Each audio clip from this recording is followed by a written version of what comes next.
Oi, what's going on, bruv? DG is gonna jump in it. We were waiting for him, and then we decided to go live because I could see you, man, trying to get onto man in the comment section. What you, man, saying? Yo, Matisse is in the building. DG's en route, having some technical difficulties and that. Probably lost his voice after celebrating the FA Cup win yesterday. Matisse. I don't know what to say, bro.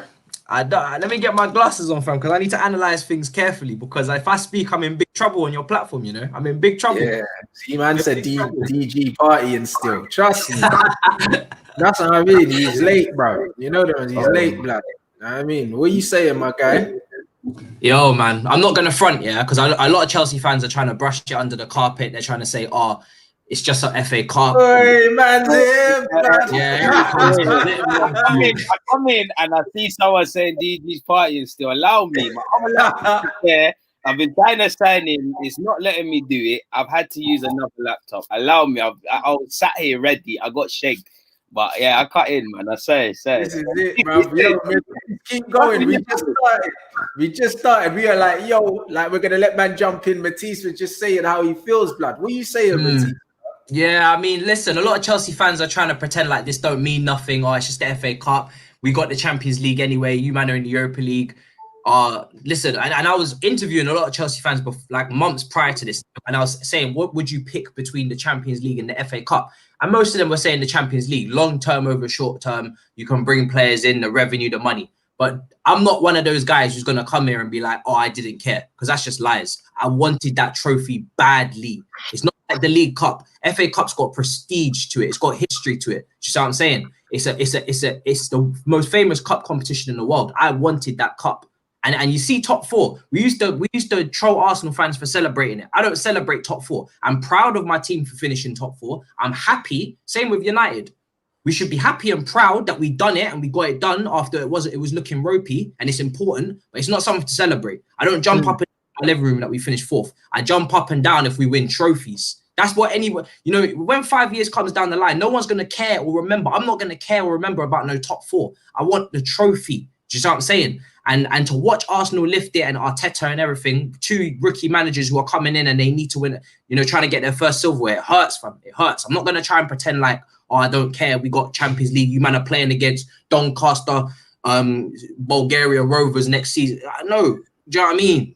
No. We needed the trophy. When you get to a final, you want to win. You don't, runners up don't run. It doesn't run with me. So I'm vexed. Bruv, DG, blood. What are you saying, blood? Are you, man, gassed, fam? I ain't seen nothing. Bruv, that's the only reason why I didn't even want you, man, to win, you know, just because I knew social media was going to be long. I'm glad there's a time difference. Bruv, there's a time difference for me. I'm 3 hours ahead, so I was in bed, blood, when you, man, were doing your fuckery. You know them ones. I said, allow it, bruv. I said, allow it. 10 o'clock, man, will go to bed and that. Like, what is going on, blood? Arsenal shut down the whole of Northwest, blood. Man, we had to move mad. You know what? It's supporting Arsenal. It's like being at war, innit? We're not winning the war, but there's some battles. When we beat City, when we beat Liverpool, when we beat you, man, and obviously yesterday, these are the battles. We live it up. You know, we're under no illusion. Our club is still a mess. There's still a lot of things to do. But I'm proud of my team, you know. The only thing I'm not proud of is probably the first 20 minutes, but I'd say the first 10 because it's a final.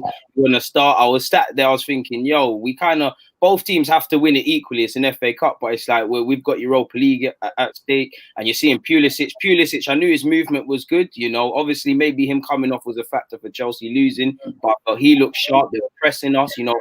Both teams, as we spoke about, we're going to cancel each other out. They're playing the same formation. When you beat the first press, which the strikers or the centre-halves, depending on your team, you're kind of open. I felt there was periods. Our midfield had the game. Their midfield had the game. Obviously, I feel from a Chelsea perspective, Kovacic shouldn't have been sent off. I feel there were some factors for us getting back in the game, but I can't not fault my boys, man. They showed character. They showed composure. You know, they started off poorly. Yes, the penalty was a bit, you know, it was luck was on our hand in the sense of us just getting a penalty and getting back in the game. But they showed, you know, Aubameyang showed rules to take it.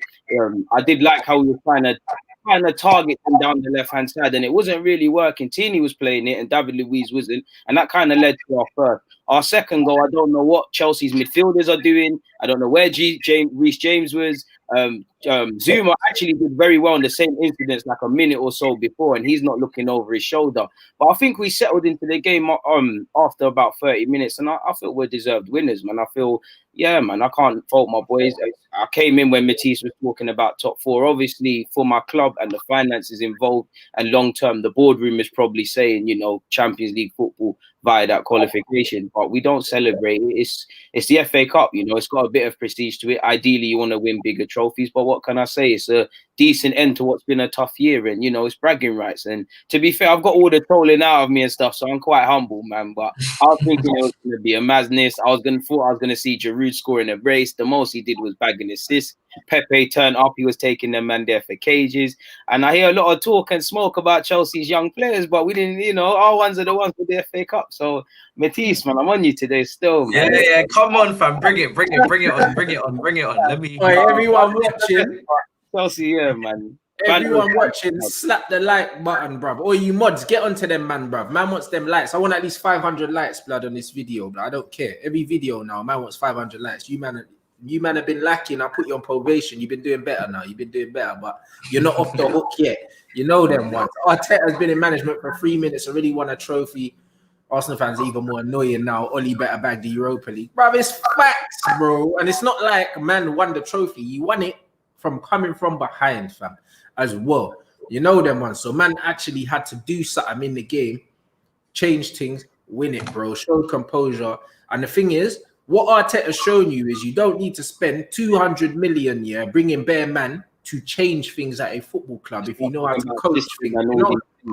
Bruv, just change the system. Even with the players he's got, bruv. He ain't got like bare wavy man, bro. You have to be a coach. You have to be able, with this Arsenal job, we knew no matter, obviously we need money, you know, we need better players. So more money means more of a chance of better players. But coaching, you know, you have to, we sit here and previously said you have to be able to make some players look like world beaters or find roles for them. And I think to a degree, Arteta is doing that. Where the problem for us comes in is clearly factual. Over a 38-game period domestically, the players are not up for it. Not to, you know, we're celebrating and we're happy and things. I'm not trying to put a downer on stuff, but collectively they've shown they're not on it. They'll have good periods of form. David Luiz over the season has had good periods. He's also given away 5 penalties. Mustafi's done very well from a personal point to come in, but he'll always make mistakes. So I'm looking at the board now. It's down to them to say, well, go on for Aubameyang's contract. It's down to them to sort out Guendouzi and Ozil because they weren't involved yesterday. Arteta's shown, you know, there's something to move forward with. He might even show that he's not the manager long term, but he's shown right now he should be back. Simple as, for me anyway. 100%, bro. Like as you said, he ain't even brought no one in yet. He's not even playing his favored formation, and again, that's testament to him as a manager. He's got the IQ to see, you know what? I don't have the individual players to play two at the back right now, so I'm gonna do a little makeshift thing. Do you know what I'm saying? And he's making it work, bro. When he moved Aubameyang out wide, everyone was like, "Oh, why are you moving Aubameyang out there, bro?" But I knew why he was doing it. For the same reason why man have to move Rashford out wide, bro, because Aubameyang is a centre forward. But down the middle on his own, do you get the best out of him? It depends on what you got behind him. You know, it depends on the service. And what I saw today, he scored 30 goals, all comps, 22 in the league. I can't lie, it's a miracle because there's not too many goals you would scream as Aubameyang goals. Towards the tail end of the last this season just gone, you're seeing these highlights where Aubameyang's running into space, and I'm saying to people, yeah, the highlights good, but there are Aubameyang goals. He lives on the last shoulder. There's a couple of recent highlights, and we probably, for me anyways, have to go back to Spurs at the Emirates where Guendouzi played it over behind. You know, he shows he's a quality player, but we need to start looking for him, and that's what I'm looking for next season, man. But this is it, man. Yo, Matisse, bro, how are you feeling, bro, about Lampard? Because I'm seeing, I'm seeing a Frank Lampard that finished 6th in the championship, got into the playoffs that way, didn't make it up. And yeah, cool, he finished 4th with Chelsea, but bro, like there were certain times where I just thought you, man, were so far away from anyone else, I couldn't see you not finishing 3rd. Then it was like you just scraped 4th, no trophy. If you look at Chelsea on paper, you would say that they probably have the 4th best squad in the league. So how well did Lampard actually do this season, bro? Don't you think that he's just done what he's supposed to do? Like playing devil's advocate, even though I think that there's a platform there for him to build off and he's shown some great promise. But at the same time, like I said with Ole Gunnar Solskjaer, with the squad we've got, third is where he should have finished anyway, bruv. I'm gonna be on. I said at the start of the season, I was like, bruv, anything less than third for me, it's not a good season, bro. It's just man, just what you were meant to do with them, man. So when I'm looking at Lampard fourth with them players, I'm probably saying he was meant to finish there anyway. I don't know, you know, because it's a tough one. I didn't expect us to finish fourth. Because I look at our team and I would still say Tottenham, you know, you got Harry Kane, you got experienced players, you got Jose Mourinho who came in, but even before that, Poch was a top manager. You got experienced defenders in Alderweireld. You know, these are better defenders, you know, than our defenders. And then you're looking at Arsenal as well. You got Aubameyang out front, Lacazette. Do you know what I mean? You got top forwards. We didn't really have no top forwards. When I looked at our forward line, I looked at Giroud. Obviously, I know Giroud can do a good job. But overall, Sammy as well. Yeah, over a whole season, you know, our forwards, they're not gonna carry the team for a whole season and get the goals that you need in terms of hitting your 20, 25, 30 goals. You know, Giroud's a good player, very good player. But he's not a potent goal scorer like week in, week out. You know what I mean? Games, he's not getting 20 league. Exactly. So there's only a man can go. Like exactly. So I wasn't expecting us to finish in the top four. I forgot you man heard the doorbell, blood. I didn't order food, you know. Someone came here to deliver Indian food to man's yard. I'm like, I didn't order that. They sit back and chill and watch this Chelsea. Yeah, as we rip into Matisse and Chelsea and then dissect the thing. Man, ordered food. Probably I didn't order that food, you know. I'm like, who ordered that? I just heard ding dong. I was like, but I didn't order no food. I don't know, right? But what are you saying about Lampard? Few man saying that he's tactically inept and he's a fraud. The thing, do you know what is with Lampard? Yeah, is he's learning. It's very clear he's learning on the job. Do you know what I mean? He's only been in management for now. This is second season. So before he came in, I was very much saying, as much as I love him and all, I think it's too early for him because I don't think he's learned the game enough. Do you know what I mean? I think to come to this job, the top job, I think you're coming into a position where I know it suits him because of the youth and we've got young players coming through. You stick Jody Morris next to you and you know you're going to promote youth players. But it's not just about playing youth players. It's about developing youth players. Do you have the coaching ability to do that? Do you know what I mean? Because you've played midfield, one of the greatest midfielders of all time, but to coach the defense, to coach the attack. Do you know what I mean? To actually coach a team, can you do that? Tactically, are you... About you in Matisse, yeah. I just want to ask you, Matisse, do you think just because I got on the last two games we've played each other and I feel, I like Lampard, I want him to do well, but it's just looking at him, is his in-game management for you, is it good enough? Because it seems that Arteta, people banter Arteta and say he would, I'm not saying Arteta's better, Lampard's better, I'm just saying people are saying Arteta was a cold manager sort of thing, and he's done well. No, let's get it real. Arteta is better. Arteta is better. Do you know what I mean? Like for me, I've always said Arteta's out of all of the managers at this table. You got Arteta. Then I would have Lampard because he's still fresh, so I haven't had time to see if he's not good enough. And then I would put Ole because Ole's been here for 12 years or whatever it is. 12 years. So that's the order I would give it. Now with Lampard, he's had moments of tactical, of changing games tactically. I remember at the Emirates, I know there was dodgy officiating again going on, but brought Jorginho, changed the shape. You know, won games at Ajax 2-0 again, keeping a clean sheet, playing free at the back against Ajax, outplaying them. Playing Man City at home again, not going deep block, not going counter attack, but playing Man City at their own at the bridge, 2 attacking 8s, going for it, and actually having some sort of pattern of play. So it's not like it's not like, you know what I mean, there's perspective. It's not like all games now he's making hiccups. But Sheffield away, 3-0 clapping, you know, 3 at the back, Sheffield are going with. Why didn't you match them up? Then I remember a time at the season we played at home to Southampton. I think it was 3 at the back after winning the previous game 3 at the back. But why are you playing at home to Southampton 3 at the back when you know they're going to play a low block? You know that. Do you know what I mean? There's things that there's certain. So it's sometimes I feel like he sticks with things, the conditions and he sticks with things that are going well to the next game when it's not really relevant anymore. Do you know what I mean? So there's improvements to be made. He's not good enough at the moment in game management, but I'm waiting for him to improve. Especially with that substitution. And I know people say Pedro did well when he came on, but that's not my point. When I said before, after the game, I said, why Pulisic? Pedro, he's trying to rat us off still. Pulisic is injured though. Pulisic is injured. You're bringing on Pedro instead of Hudson-Odoi. I personally don't, bro, man.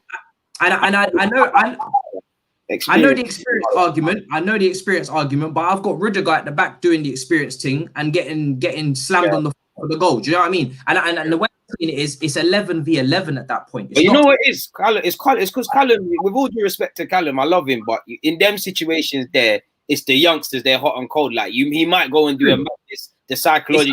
Pedro's been around the block. In fact, he's beaten United at that ground and won a trophy. So maybe it's a risky one.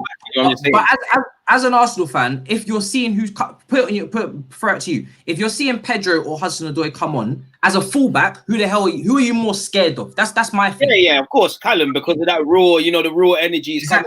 And the unpredictability as well. Yeah. Unpredictability, bro. Unpredictability can scream cerebral about Pedro. He's 31. This man's last game, and for me as a fan, he played like a man that's his last shirt for Chelsea. Like out of everybody, Pulisic did his thing. Obviously, it ended sour. I actually feel Kovacic was okay until the mad thing happened. But I feel Pedro, Pedro's the one scaring me. Like he's gonna really, he's not like trying to let us live this movie. He came with a point to prove. My whole thing was with Pedro is already signed on the dotted line to go Roma. Just see what I'm saying? And if I'm a fullback, I'd rather play against Pedro than Hudson-Odoi, because I'm not saying Hudson-Odoi is a guaranteed hit, but he's going to scare you. He's going to make you drop back 10 yards. And Arsenal were dominating ever since the 20th minute. Past that point, Arsenal are dominating. So if you want a team to step back 10 yards, or you want a team to just humble a bit, or give them a threat on the counter attack with some pace, some power, some skill, that's the direction you go in for me. And for me, Pedro is more, he's going to solidify things. But what are you actually What are you protecting at 1-1? Do you know what I mean? We're getting dominated. It's 1-1. We're not protecting anything. It's a final. There's nothing to protect. So for me, it was just a little bit. I understand that it's very 50-50. I said this on Twitter and people lose it. So it's very 50-50. Some people thought Pedro was a good change. For me, I just didn't. I didn't understand it, because Hudson-Odoi's also got stuff to prove. He's always in there. Well, though. You think he played like Pedro played well though? Like, what's your Pedro played okay, but when I saw that sub, I knew the game was over. That's my thing. Oh yeah, I hear you. You just knew. I saw that. It's like I know what I'm getting with Pedro. I'm getting a solid 7. Do you know what I mean? Whereas Hudson-Odoi, I can get a 1 or I can get a 10, and it's a final. I ain't really here to play. I'm trying to see right now. You see what I'm saying? And the thing is with Hudson-Odoi, he had a point to prove as well. He's been in the headlines for the wrong reasons. The media are always coming after him. You see what I'm saying? So he's got something to prove. And you've got Ziyech coming in, you've got Werner coming in, Pulisic on form. If this brother doesn't get together, he's going to be on the bench. He's going to be on the bench often. So when that sub was made from Lampard, it just screamed defeat. Do you know what I mean? For me, because I was like, that's not an adventurous attacking substitution for me. That's like, you just got to roll the dice, bro. Roll the dice. Roll the dice. I would have rolled the dice. If you was winning 2-1, you bring on Pedro. That's what that substitution is to me. Do you know what I mean? Or even Willian. I would have still put Willian on before Pedro, bro. Because for me, it's just like, bro, at least maybe you can like score a free kick or something or what. It's the pace.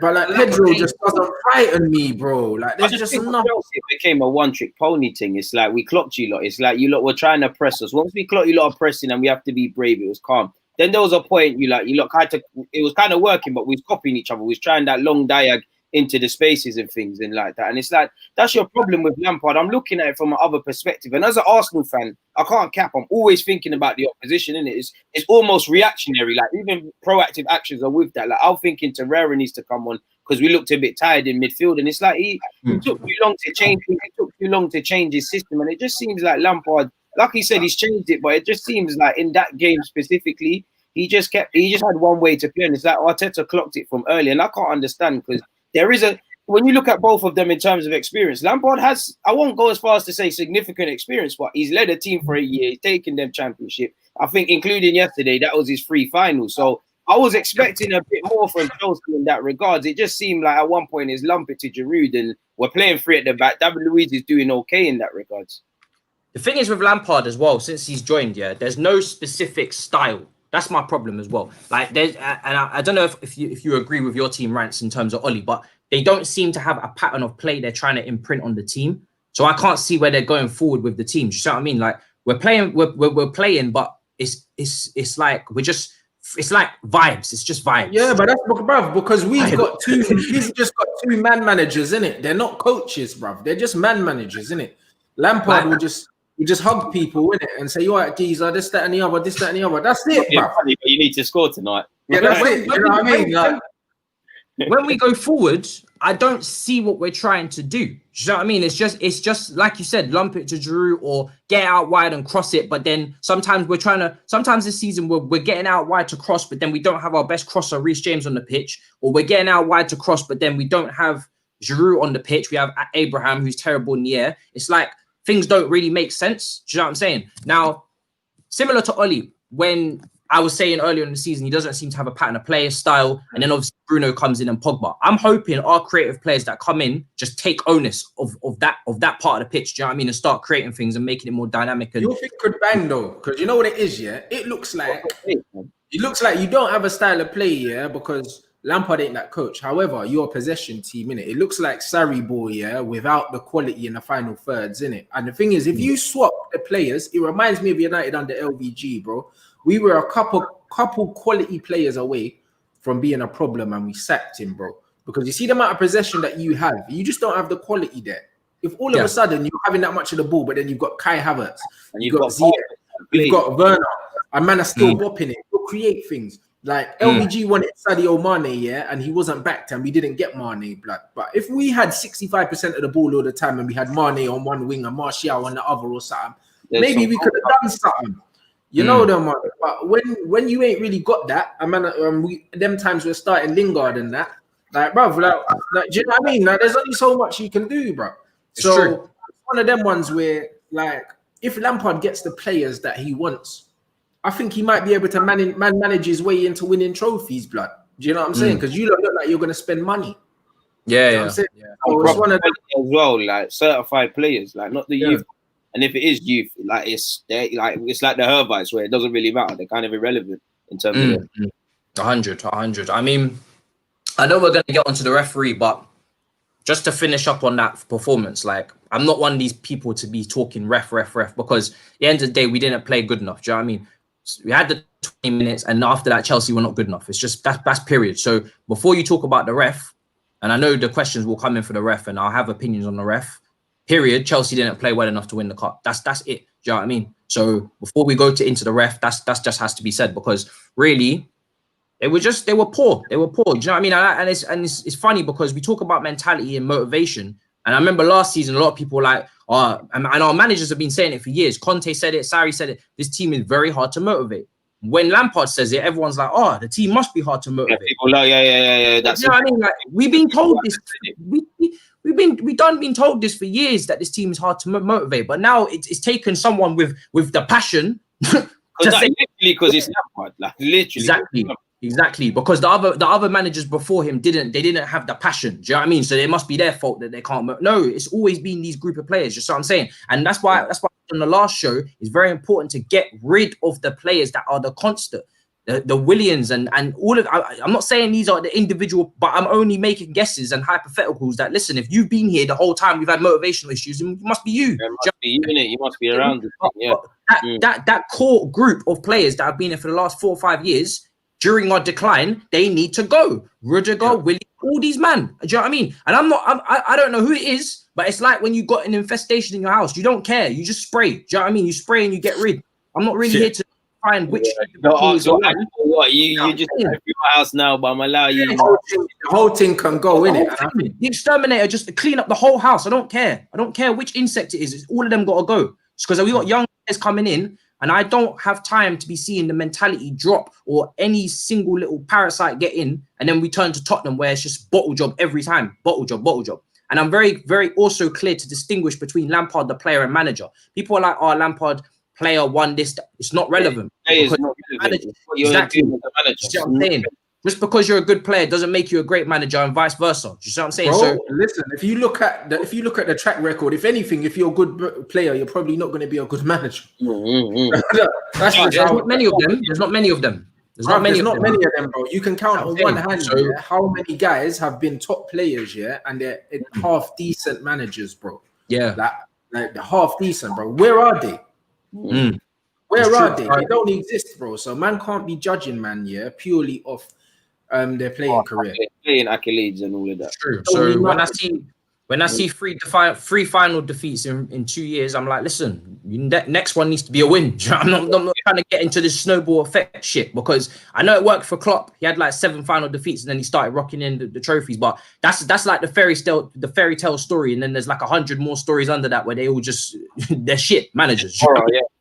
Everybody likes to talk about Klopp, and it's the same with Kepa. People use De Gea as the example. No, there's for one example, always just going to be losers. Yeah, for one good story, there's like 100 shit ones. You know what I'm saying? So let's keep it real. He needs to win. You know what I mean? He needs to win a trophy, because that's the mentality we need to come for. And that's why I said this trophy is very important for us, because we've got a young team. Same with Arsenal. You want to get them winning early. Same with Jose Mourinho when he walked through the door. He said, League Cup is our Champions League. Win the trophy in February.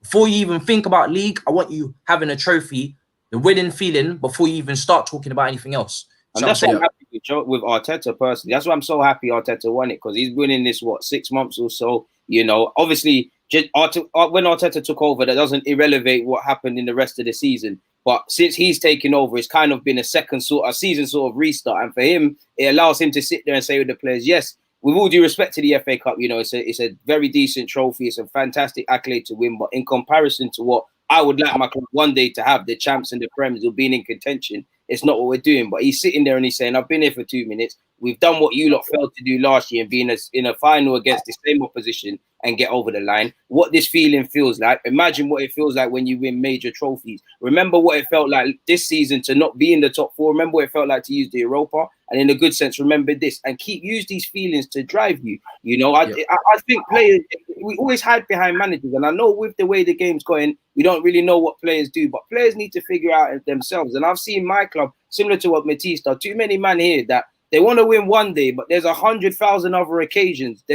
We're sitting here and we're talking about mistakes and things like that. Obviously, we won. So I'm not going to sit here and speak about David Luiz, but let's just say, and he's irrelevant from this, but let's just say Chelsea won 1-0 at that point. I'm sitting here and I'm speaking about the midfield runners, because Pulisic was lovely movement. But if you watch that whole goal, it's appalling. So I'm kind of happy that that's got his monkey off his back, because people would have sat here and said, yeah, he's a decent manager, but where's the trophy? We all know, look, a manager like Pochettino, I like to banter and say, Teta's won the thing before him, but we all know he's a good manager. He just doesn't have the trophy. And there's idiotic people that would equate that. While it's valid to ask why he ain't won trophies, there's people that equate that to being a failure and things like that. So I'm happy he's got that monkey off his back. And we can the thing is, what a trophy does, yeah, it's like, say you got a maths teacher and you're not too sure about them and they're new and they're just coming to the school, but then they're teaching you, you're listening, and then you get an A on the test. You're gonna listen more. If you get an A in the mock because you've been listening and the teacher's telling you the right stuff, you're gonna listen more for the exam. You see, the trophy, that's the proof of the pudding. That's what some players as well. And I obviously I'm going to the complete opposite of what you just said, but just to spin it on the other side, some players, they need evidence as well. So some of these senior players, especially, they need evidence. Yeah, the senior players, that's fine. But if you ain't never won shit, which most of them ain't never won shit, it's invalid, bro. You know them ones there. There are certain clubs, it's like you've never won shit anyway. You don't know what it feels like. You know what I mean? You ain't got to check at your club, who's won pretty much everything. You know them ones like that, but it's different. You know them ones. There's certain managers where it's like, it don't matter what they've won, you ain't won shit in your career, blood. There's bare these players that ain't won nothing in their career. Do you know what I mean? That want something to hide behind or someone to hide behind, bro. A lot of these men are frauds, cuz. Do you know what I'm saying? And at the bigger clubs as well, because we've got high-profile players here that take the lashes for other people, a lot of these men are hiding. And they know that they're hiding, you know. They know some man, I'm not saying they're doing it on a devilish thing, but they know they're hiding. I used to see that at Arsenal. You see when we had the Jack Wilsheres, when Xhaka was playing poor, and you probably see it with Pogba, some men are playing poor because they're playing poor and hold them up. But other things are not being spoken about because other man's energy is so much invested into singular players. And this is why this is why it's probably at the most scariest we've been in my opinion, in terms of football. Car, it's a mazza. But this is it, bro. The amount of times, where it's like, well, what game was it? I can't remember. Pogba made a mistake and that, like, not too long ago, and then man scored, and then the other team scored. Bearing in mind, he was probably the best player on the pitch before he made that mistake. And statistically, at the end of the game, he was still the best player on the park. But because he made that one mistake, everyone spoke about the mistake for the whole game. And there was about 6 other men that were played below a 6 out of 10 that nobody spoke about. And too many times in our season, I've seen bare men are just been able to hide in games. Don't want the ball at all. Them men are standing behind man, calling for the ball. They don't want it. They don't want it. They don't want it. Yeah, They don't want it, fam. They And if you do not want it. Man are pointing in behind saying pass in. yeah, half-hearted. You know that you know the ones where the pass is impossible, the run is not on, and the man is offside. But just over there, just so I'm involved. But I'm not really. I don't really want it. That man's confidence are shot, blood. Like, bruv, when we had Lukaku at the club, you know the amount of times he was standing behind man with his arm up, like pretending he wants the ball. I'm like, fam, there's a man in front of you. You don't want the ball. You don't want it because you're not in space, fam. And you know, there's bare ballers that do that. I see McTominay hiding, like bare times. Like, man showing for the ball, but then he's standing between two man. You don't want it there. You don't really want it. You just go, yeah, pass it. You don't really want none of this. Bro, I see that. And I see Danny James. He'd be like, yeah, down the line, bro. There's nothing down the line, bro. Come short. Like, you know, there's nothing down the line but the offside flag waiting for your Clark, fam. Come short. There's bare ballers hiding, bro, when I watch our teams, bro. And the thing is, when you've got high-profile players, that's what happens, bro. You know what I mean? When you're watching Arsenal, while everyone's talking about Pepe, blood, there's about 4 men on the pitch that don't want nothing to do with the game. That was dead. And people are going to say, oh, but this, but that. It's like, this is the thing. It's like too many football fans in general struggle to have their opinion, but see the whole picture. It's like what Matisse said about the ref. We could sit into a blue, because as an Arsenal fan, I think Chelsea in some degrees got robbed yesterday. But people will focus on that, and very few people will say what Matisse said about, yeah, the ref is one thing, but did we do everything we needed to do for getting the ref to get 3 points or get a victory in the cup? We didn't. Many people don't do that. It's sad, but that's how football is now, man. That's how it works. Because that's all Sky Sports do. You know, Paul Pogba, if he makes a mistake and it costs you a goal, you know, by all means, analyze that. He has to be held to account. But it's sad, bro. It's sad. It's true. This is it, bro. And it's at every single club, bro. I'm sure you've got players in your team, bro. I see man arguing who's worse, Zuma or Rudiger, bro. You know that one. Bro. Listen, that conversation can never carry on. It is Rudiger and he is clear, bro. Clear. Like, Zuma's had a bad game, fair enough. But over the whole season, if you're watching the season, you know the answer to that question. Let's not be disrespectful now. Do you know what I mean? That's like asking who's been better this season, Pulisic or I don't know, Pedro, but because maybe Pedro had a masterclass and then Pulisic didn't have a good game one time. Yeah. You know, if you're not being reactionary, you know the answer to that question. Rudiger is by far and clear. The first goal was it the first goal? No, it was the second goal before Aubameyang lobbed my keeper. Rudiger diving in from like a swimmer, just diving from like what is he doing? And you need to remember, this is the most experienced defender in the team, like in the back in the centre back combo. He's the one that's meant to be leading. This is the guy that does all the shouting and all the pointing for the set pieces and all this kind of stuff. He's the marshaller. Can't even marshal himself. You know what I'm saying? And you know what it is with Rudiger? He's mad aggressive, bro. Not only is he dead, but he's always shouting at people, grabbing people. I mean, he's like, or blaming other man. So it's like, you don't know what you're doing. Like, you mastered it, man. It's literally like, bro, I beg you, just worry about your own performance, blood. Yeah, you're not levels other man right now. Amen. Rudiger is your B-Tech Zuma. That's how I'm saying. That's how I bro. I always see him trying to chief man up and always trying to command people. And it's like, bro, you're stinking the place out. I beg, just handle your thing. You don't know bullying. The thing is with Zuma is his positioning can be a bit off, but you see in the last minute tackle against Palace, he can save a team. Do you know what I mean? If he's got someone who's calm and composed next to him, like a Terry, like he did before, in like 2015, I think it was, or something like that, he looks good. But if you put two rash players next to each other, you get rash. You know what I'm saying? That's what you get a rash. And then really you're just picking between who's the better rash one. And Zuma is the better one. You know what I'm saying? So Rudiger for me is he's just I don't like to say it, but he's a clown for me. He's a clown. He doesn't do anything very well. He's not a good leader. He's not a good last man defender. I can see him bundling over and doing mad tackles. He's not a great passer for me. Do you know what I mean? And I'm not talking about switching play because everybody can switch play in their pajamas. I'm talking about passing through the lines and actually having some sort of progressive passing that actually will split a team up. You know what I'm saying? There's some people that pass the ball and they can switch it and it looks all good, but at the end of the game, what did you really do? You didn't do anything because the ball didn't go anywhere. You switched it over here, you passed it left, you passed it right, you passed it backwards. Everybody can pass. If you can't pass, then you shouldn't be even at the top level. When you can make a pass through a line of press in a tight space and get your team through the pitch, that is when I can say you can pass. That's a pass. You know what I'm saying? So his passing stats will probably tell you he might be the second or the first best defender at passing, accuracy, percentage, I don't care. If you can pass through the lines, when a team presses you, can you actually pass into the midfielders and give them space on the half turn to then go and do their thing? Because all this sideways shit, it doesn't get you anywhere. It doesn't really move. You can move a team all around all you want, but you still have to do something at some point. You have to pass progressively. So this is why I'm not a fan of Chelsea playing the back three, to get onto that, because we play the back three, of course, and we don't have good enough passing centre-backs. I spoke about this a few weeks ago with David Luiz. If you put him centrally in a back three, you're going to get a hell of a lot better passing than any of our defenders combined. Like, at least David Luiz can pass the football at an amazing level and has vision. If you're going to play a back three, you're losing a midfielder. So there needs to be some sort of vision in the back line. They have to want to get onto the ball. They have to want to play it. They have to recognize that you have to kind of force the ball into your midfield further up the field.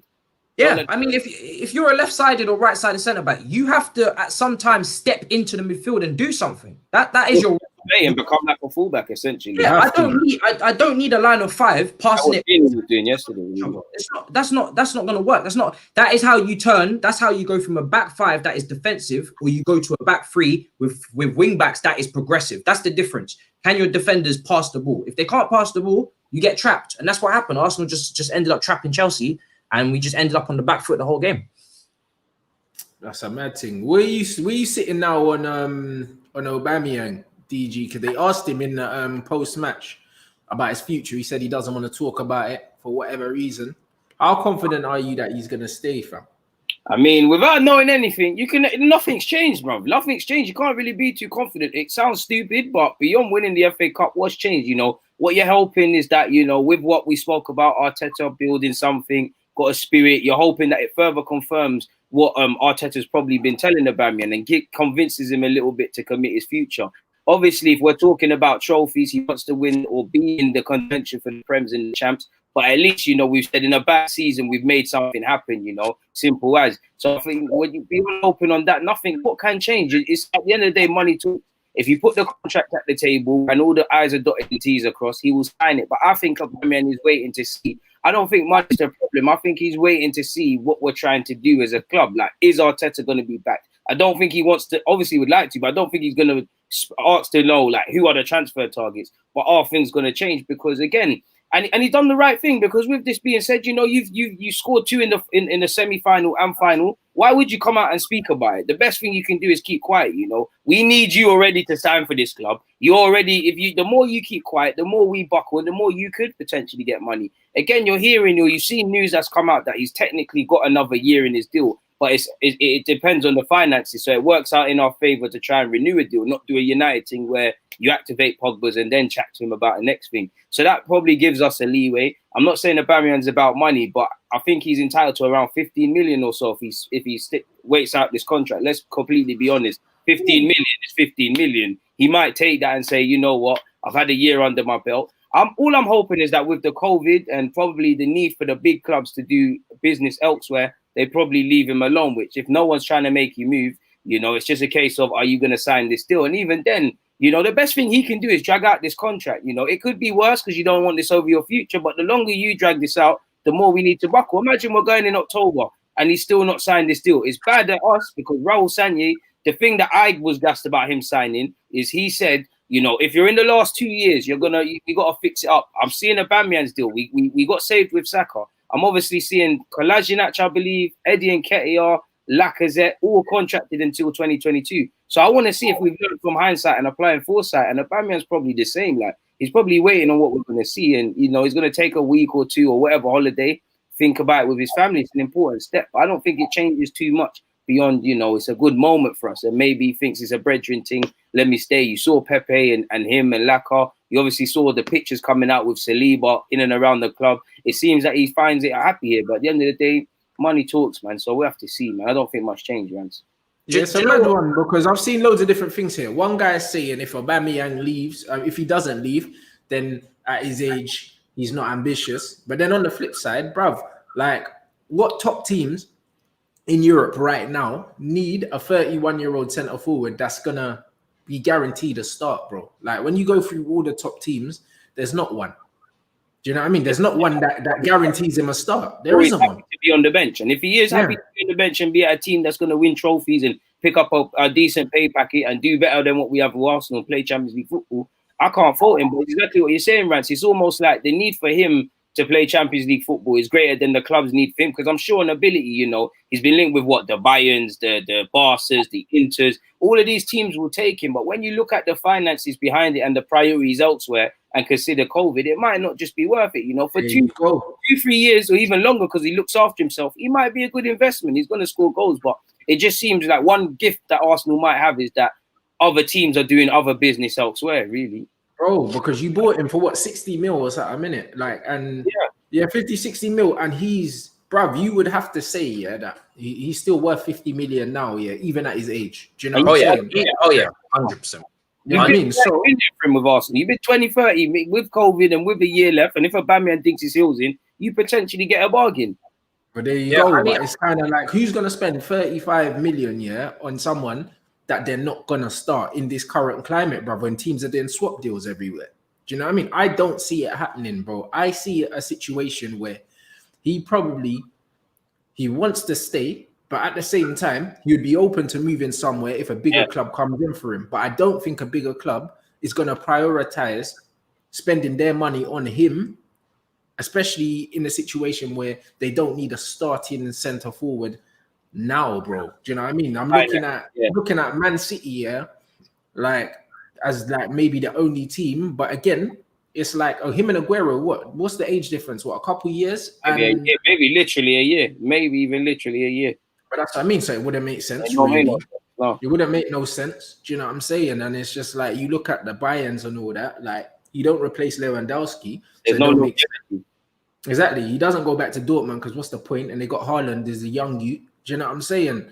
That you look at all these other teams around, like where does he go? Like the only thing that attracts is the left wing thing. That's the only attractive thing, is that he can play on the flanks and he'd be a good option. Like you look at the only way the one feasible club, and they've been linked with him, but not as much as I can see the PSG thing, you know. But the only thing I'd say with PSG is he didn't need to have a little sort of bust up with Tuchel before he actually left Dortmund. So it's all in the balance, man. I hear the lacking ambition thing, but I don't think that's necessarily fair. Like, obviously, I'm an Arsenal fan. I'm always going to answer that question as a tough one. But there's different reasons for signing a new deal. I mean, whether I believe in it or not, if he genuinely believes Arteta can, you know, help him in his quest to do what he wants, then he's within his rights. If he's genuinely comfortable in the country with his family and his friends and all of these things, then these are reasons to start. Crucially as well, again, I don't want to make it about money, but let's all be real. We're all in our 30s and so in his period, we're thinking about finances. Or even if you didn't feel Arsenal was as ambitious and we kind of matched that with kind of putting more pounds in your pocket, you have a decision to make. So I think he's doing the right thing. And I think,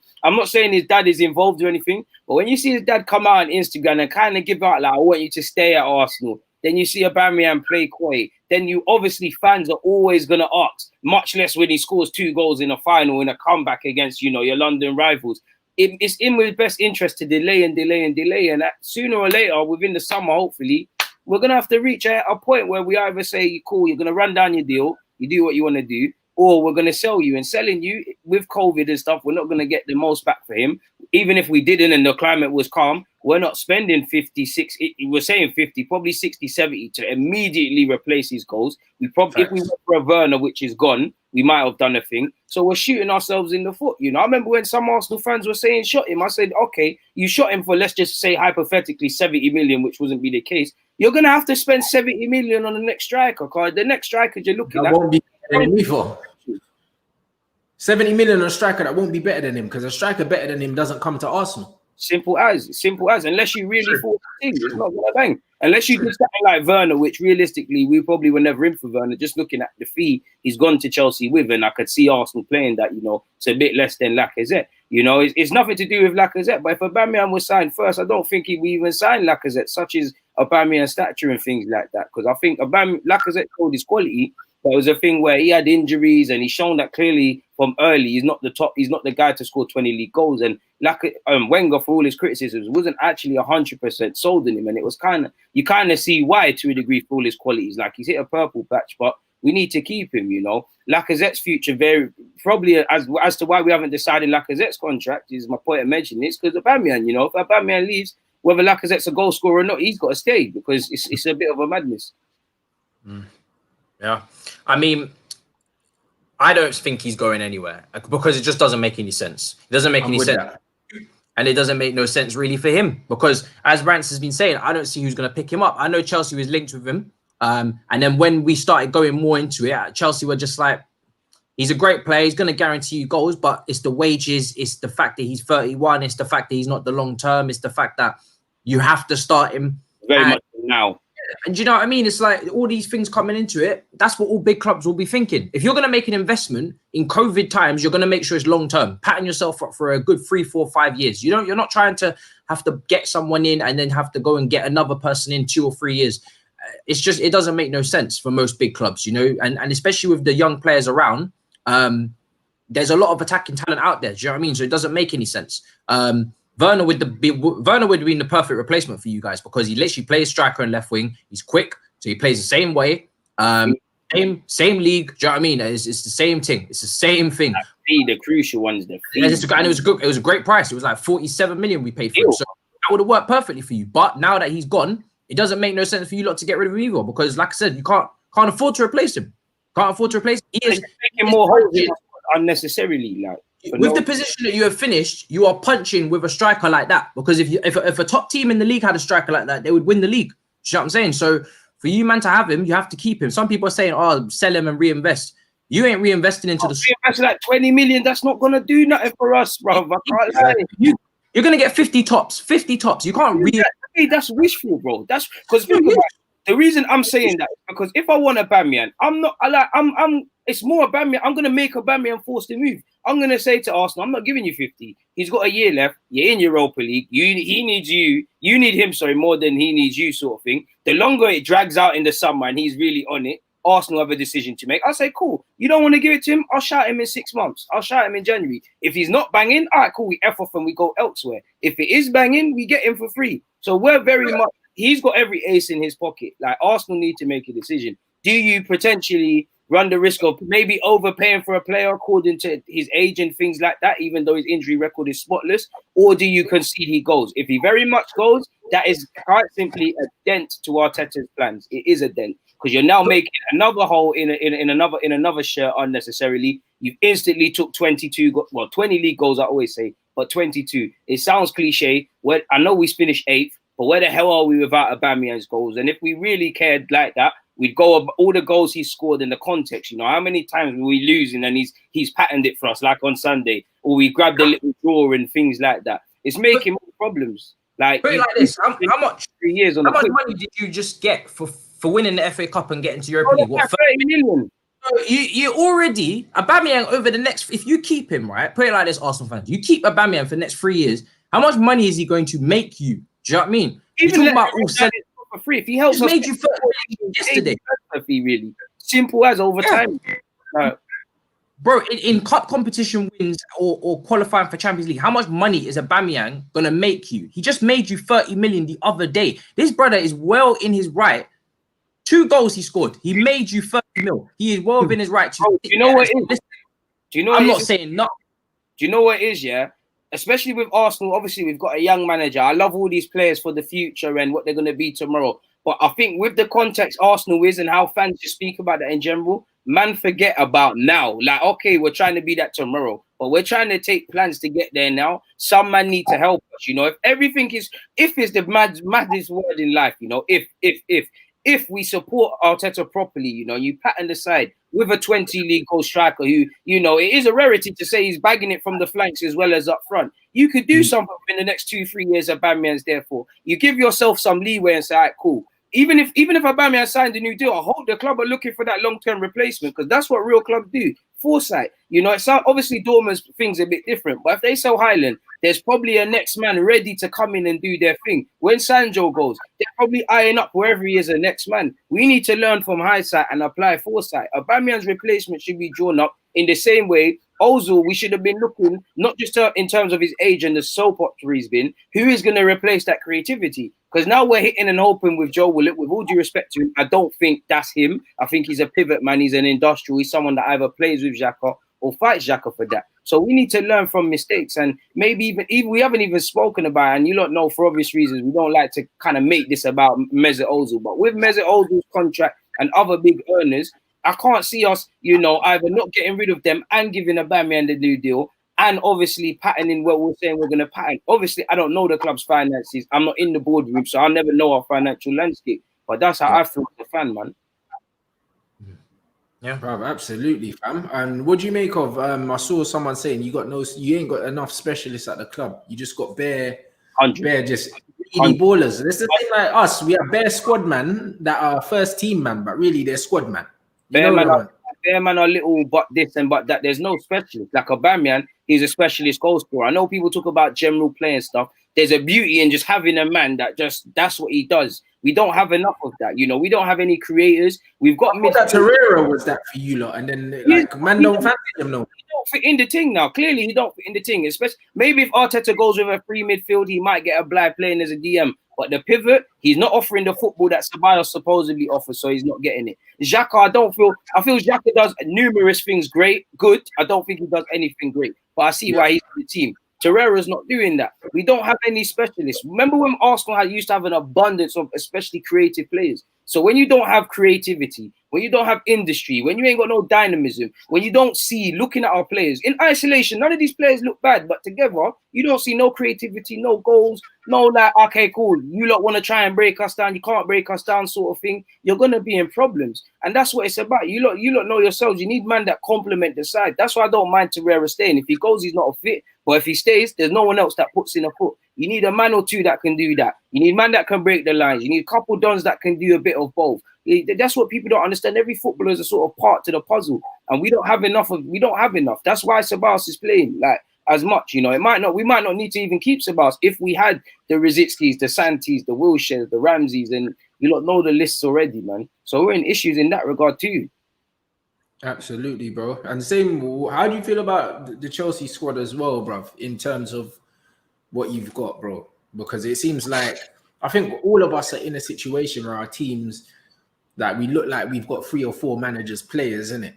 It just looks a bit, like it doesn't seem like we've got very balanced squads, in it. Our squads are not balanced.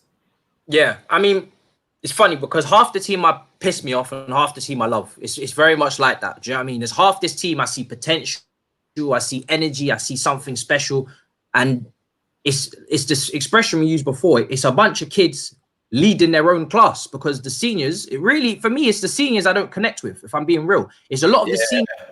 Aspilicueta and Giroud, I can't think of too many other senior players, obviously Kovacic as well, but I can't think of like bare senior players that I connect with. Do you know what I mean? That I really, that's my guy. That guy is repping the team, repping the badge, definitely doing us proud. He belongs at this level. Do you know what I mean? It's the young players coming up. Like for Arsenal, your Martinellis, your Sakas. Like for Chelsea, your Mounts and your Pulisic's. Like for Man United, your Greenwoods and your even Brandon Williams at left back. Do you know what I mean? I know he makes mistakes, but for himself, bro. I know he makes mistakes, but this brother's in his first season. He's come out of nowhere. No one really was hyping him up before. He's come in and he's trying his best. He's trying. You know what I mean? He's doing things. That's how I feel, man. It's just I can't wait until, like I said, his comments killed me, blood. What comment was this? Oh, that's taking me out, blood. I said free the man them, except for the nonsense, fam. Yeah, that man can stay inside still. Yeah, keep them one there, man. Can't be letting them man out there. Come Lord on, Jesus. Yeah, what Boy, that's amazing. That's such a Twitter. That's such. Do you know what? That's a man that's come straight from Twitter. Do you know what I mean? He comes straight from the group chat, and he's come over here, and he's come to talk on YouTube. YouTube bangers, I'm scared of that man there, man. They're YouTube bangers. They don't scare me, man. Half of these Twitter man them with the Avies and the no show face and no real name. These are the man that can't talk to gal in real life, and then it's like. You can hit up, you don't like randomly on the internet. I'm shook at you, because that's an illness, man. You're some real illness, man. I don't want no issues, man. Them man run Twitter, though. Them man run Twitter. They run Twitter, but they comment. It's all. I see how they treat the females on there. Get back to the kitchen, and then they're cooking them chicken nuggets and mash in the kitchen. It doesn't make any sense. It doesn't make any sense. You know what I mean? So it's a mess, man. Most of these accounts on there are tapped in the head. It's just as simple as that. But to go back to he said you don't. Do you rate Tomori? I do rate Tomori. I think he was doing very well at the start of the season. By and large, with him and Zuma together, we were still conceding an average of like 2 goals per game. But I did see potential. For me, Tomori at the very start of the season was looking like one of the best young players coming through. But then, unfortunately, he got dropped for Rudiger for no real reason that I could see, apart from experience. And he hasn't really been able to come back from that. So he probably needs a loan because he's not in the first team picture right now, which I don't know why, because all of our defenders are error prone. And I'm always a believer of if your experienced players are error prone, you may as well play the younger ones so they can improve and get game time and experience and get better. Because the experienced players are going to get better. You see what I'm saying? So if you're already error prone at 27, 28, why are you on the pitch? Because you should have known by then. I'm not trying to see you tweet after the game, oh, I learned this, I learned that. We'll come back stronger. Bro, you should have learned already. What are you learning?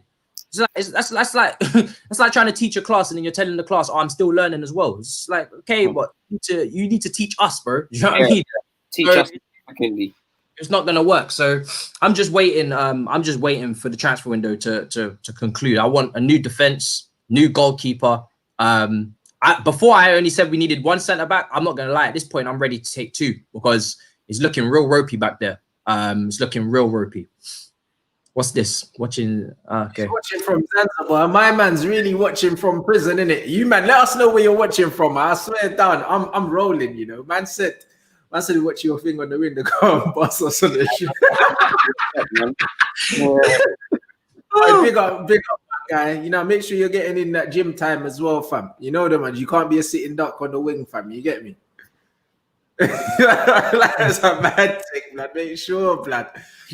Make sure you got 2 plates on each side, blood. You gotta put that work in, my G. You know, like that. I hope you're good, man. I hope you're good. So you can't be moving like Dan James on the wing, fam. You know, like that. Can't be doing that, fam. You know, like that, bro. Can't be a dead ends on that, fam. Nah, it's mad. Alright, where you not watching from? Let us know in the comments where you watching. My man's watching from Albania, Northern Ireland.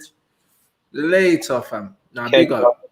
Cheers. I mean, they're loving it, bro. They're loving the show, bro. Man said the show is actually too good, bro. You lot already know what it is, bro. You know what I'm saying? Man, them, at the end of the day, man, them that love football, fam. But obviously, man, I'm gonna bust joke as well. Amsterdam's in the building as well, blood. Free Wiley, blood. Wiley's in Amsterdam now as well, fam. see man there, bro. I mean, 2 waffles and that, blood. You know what I'm saying? I need the zoo after the week he's had, blood. I'm telling you, it's mad, fam. It's very mad. Estonia's in the building. Estonia. Mad. South Africa. Gambia. Come on. Croydon. Croydon, you know? Yeah, I love Croydon. I used to shout out, man. International. Jamaica. Yes, big up Jamaica. India, bro, Texas, Bulgaria, Syria, blood. Don't know. Yeah, Somalia is always in the building, blood. I said, yeah, big up all you. Bosnia as well, Sweden. Later. Yeah, you man are doing the thing. Make sure you slap the like. Miami's in the building. Come on. Channel Islands, Bangladesh. Nigeria's in the building. Man said HMP Whitemore, yeah. He's my guy, you know. Big up, my guy. You know them ones. Make sure you don't get in trouble in that. Yeah, man. Make sure they don't find that phone you're watching this on, man. You know that. Northampton, Eritrea, bruv, Nepal, later. Hey, man, them are out. Man, them are really out here. That's right. It's like you opened up a Quality Street box and just started saying all the names. Yeah. Mad. Yeah, big up you, man, for that. Nah, that's lit, bruv. But I don't know, bruv. What you man saying?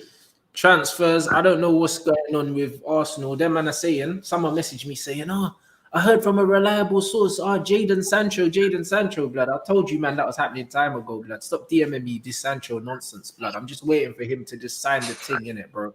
That man already knew. I told you, man, already. That man knew that he was coming from time ago, fam. It had nothing to do with the Champions League football. It had nothing to do with any of that. He was coming anyway.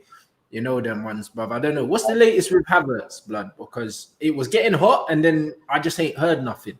Yeah. No, you know what it is? Chelsea have just gone into secret mode. So because usually our transfers are usually done privately and quietly. You know what I'm saying? Like Werner was done on the sly. Liverpool thought they had it and then we just come swoop in and take it. Ziyech again done on the sly. No, not even journalists knew about Ziyech. Ziyech was just announced. Ziyech was literally just the day before. Chelsea are in talks with Ziyech. Fee agreed.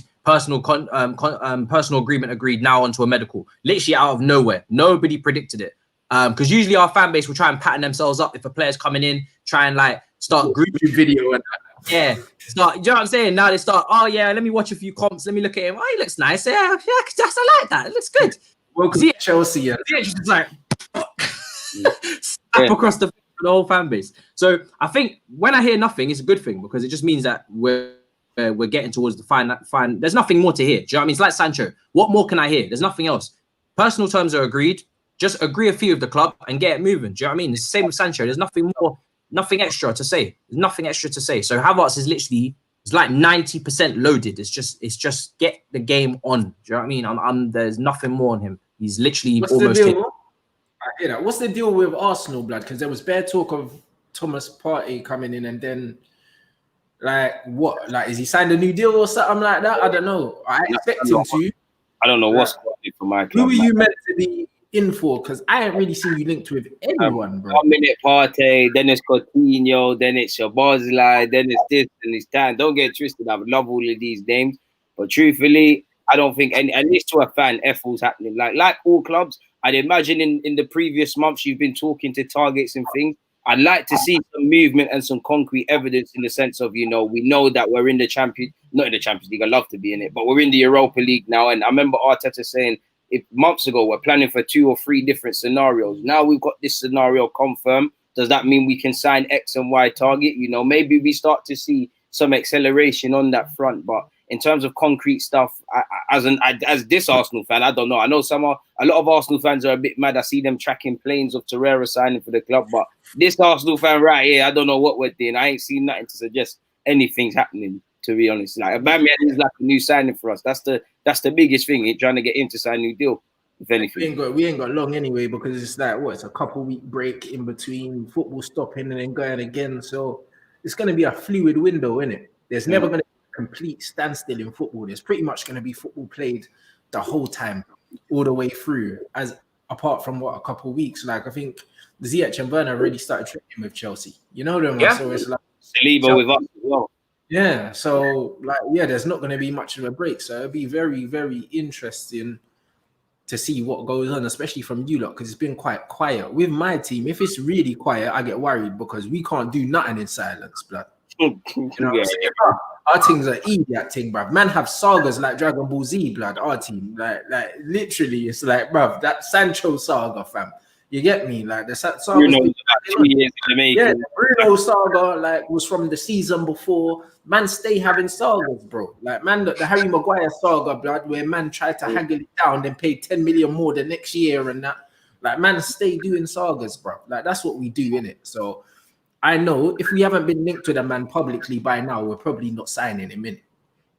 That's just how it is with us, bruv. So with Chelsea, it'd be interesting to see what they do with that defense as well, because the man are getting linked with bare players, and Ben Chilwell is the only one that's remotely defensive. Unless you man are trying to win every game 6-4 next season, blood.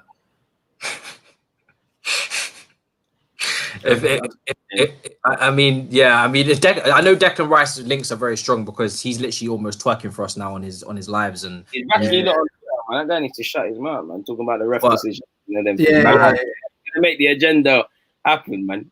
Doing all he can to get Chelsea move. It's a lot of twerking. Like honestly, back bend everything proper out there, fam. And then when it comes to Lille, Lille have a good defender called Gabriel. I've seen we've been linked to him a little bit. I would personally take him at Chelsea. I think the reported fee is around 20 million. He's young, he's Brazilian, very highly regarded in Brazil. Left-footed, he's tall, pacey, very dominant in the air, very good passer of the ball. I'd take him, to be honest, because we played against him twice, and to be honest, he didn't stand out, which is probably a good thing. Do you know what I mean?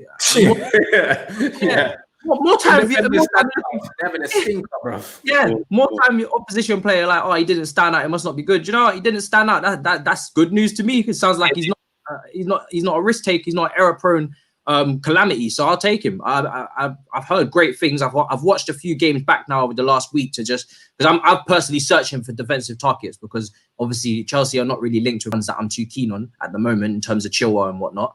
And Gabriel looks good, looks real polished. He's got obviously things to improve, but the only thing I worry about is communication and leadership. That's something I'm very much looking for. And obviously, him being Brazilian, maybe speaking another language, is he going to be able to communicate effectively? Yeah. And I think that's why this club are looking at Declan Rice, because he's got the leadership, vice captain at West Ham. Obviously, he's going to communicate, he's going to speak, and he's going to drag a team about a bit. So that's probably why they're looking at him. But Gabriel's an alternative for 20 million. And like I said earlier, I'm happy to take 2 defenders at this point. I'm not too keen on a lot of them. I've got a list. I can get rid of quite a few if they. You could bin your whole defense, to be fair. You could bin the whole thing, bro. It's a joke thing. Discard pack. That's it, bro. And man is saying, before you wrap up, there's rumors of Deeney or Callum Wilson to Tottenham, bro. Like, you know what it is, bro. You know what it is. Troy's that guy, innit? And if he signs Spurs, my brother has to unveil, man. You get me? Because it's one of them ones where, fam, that's Mandem, innit? And I honestly think, like playing for a manager like Jose would be right up his street, innit? He's a perfect manager for him. Yeah, and Jose likes players that take accountability, and he likes players that get stuck in. And one thing Deeney does is he makes you earn your money, innit? He makes you earn your money. Callum Wilson's a good striker as well, but if Callum Wilson, if that's the money that Tottenham have to spend, then Jose ain't winning jack. You know them ones. Because, Jose. That's how much Wilson costs, really.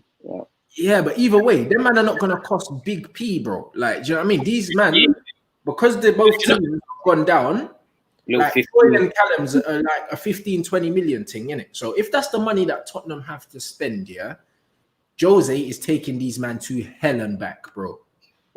That's what he's taking. If I had to pick between the two, I'd probably go Deeney, because both of them are going to play. Do you know what I mean? It's obviously clear that Kane is the first choice, and I'd probably put Son false 9 before I'd bring in either of these 2 other names. But for the mentality of the group and just the what Deeney will do behind the scenes will be life-changing for some of that squad.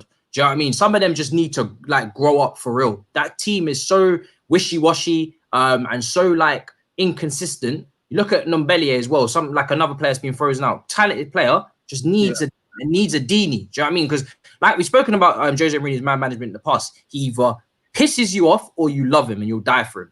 And maybe Deeney can just be that guy under him, get the instructions out, and then get the love coming back the other way. Do you know what I mean? Just that go between. Because I think personality-wise, he's personality perfect for Jose, innit? Like, but the thing is, like the fact that they're shopping, that's where they're shopping tells me, that they do not have the money that either Jose was promised, or he wasn't promised the money and he overestimated how good a manager he was, and he thought he could win a trophy with these man, which I think is the latter, innit? Because loads of people said, Jose wouldn't take the job if he didn't get certain guarantees. I honestly think that Jose saw the squad, and Jose even said when he took over the job, he said, there's a lot of players here I like.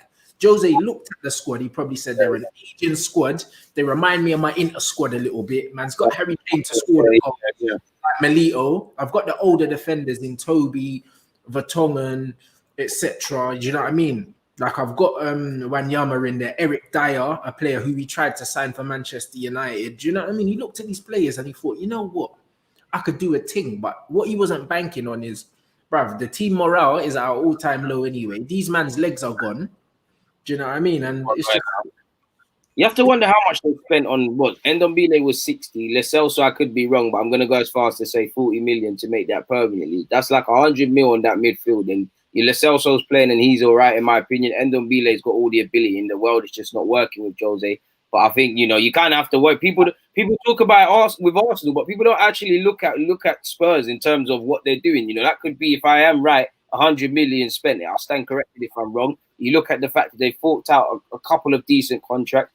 And obviously, if you look at that, Tanganga needed a new deal, but him getting a new deal, Skip getting a new deal, a couple of other players. This might tell you they're doing this whole youngster sort of thing. And Jose might be in a situation where it's not going to be like United. It's not going to be several clubs where, you have finances available and you're going to have to really coach and see what you are. And maybe even, Jose's been around the block, but maybe even potentially reinventing yourself.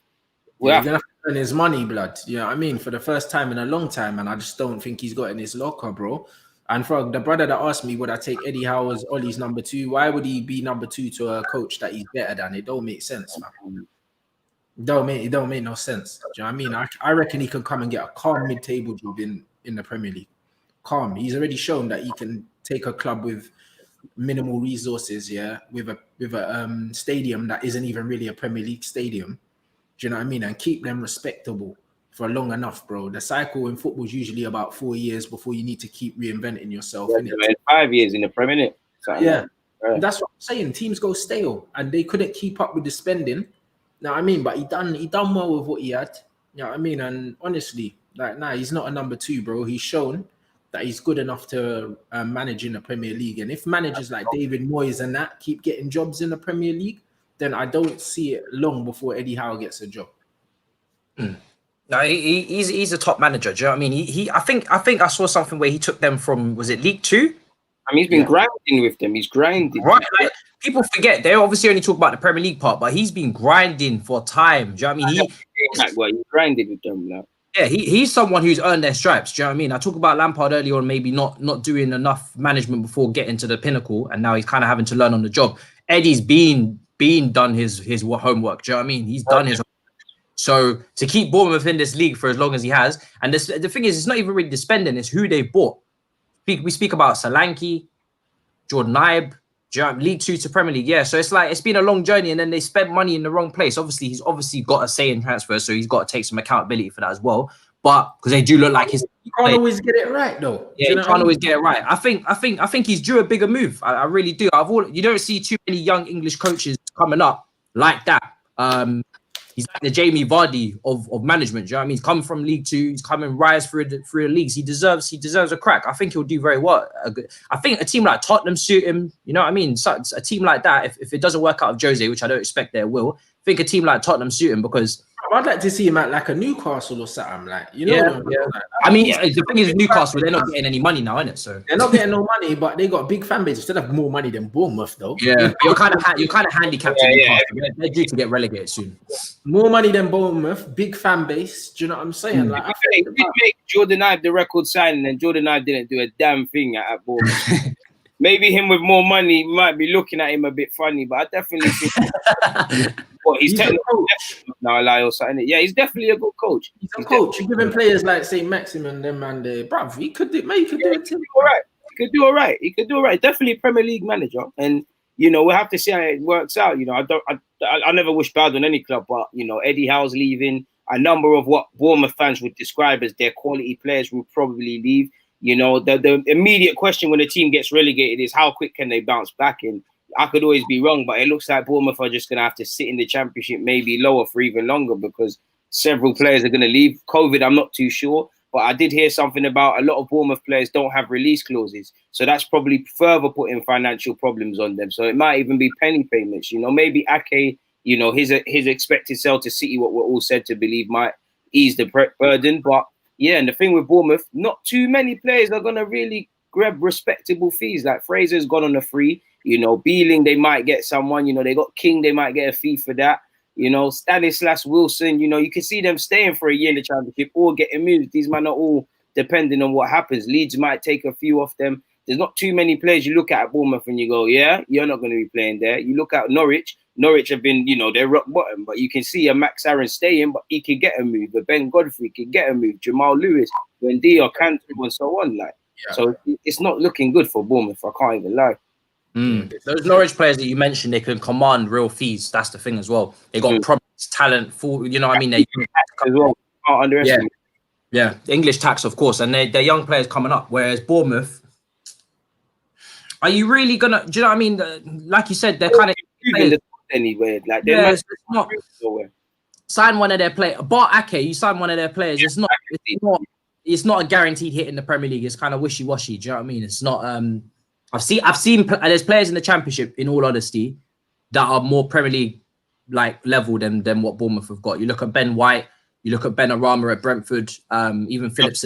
Brentford at centre.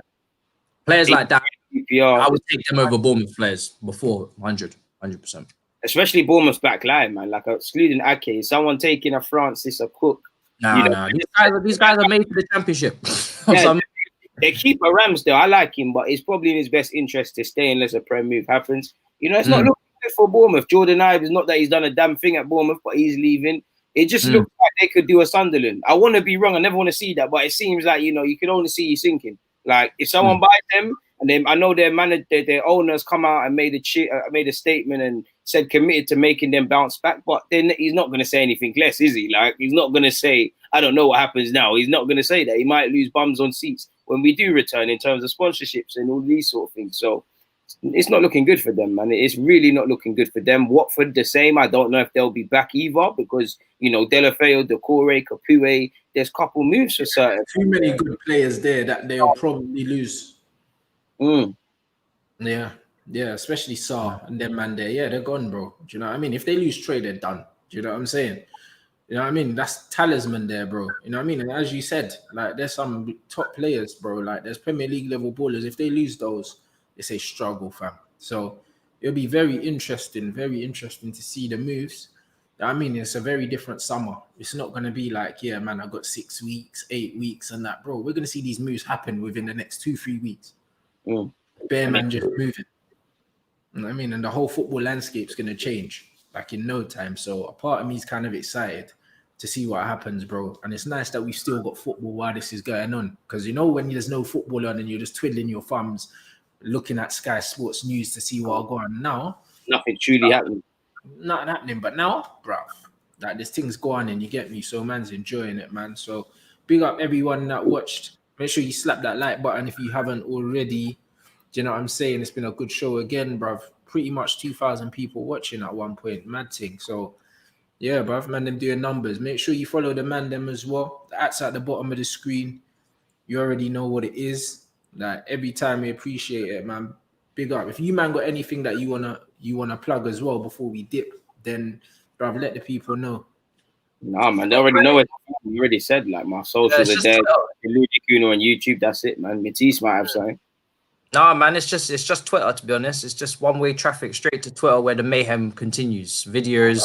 Bro, that place is a lot of smack. I was talking so much smack before the game. I was like, yeah, Chelsea got this. And now we're just recovering. Recovering. Had to restart that. Hell no, blood. I'm telling you, Twitter, bro. You love it. I just treat it as a joke now. Do you know what I mean? I like to put my opinions on there as well. Like it's not all banter, but I do just take it with a pinch of salt in it because you can only do so much on that platform. You know what I mean? It's just toxic sometimes. So just 98% of the time, that thing there is toxic, man. But you lot for watching that, boy. We'll catch you again.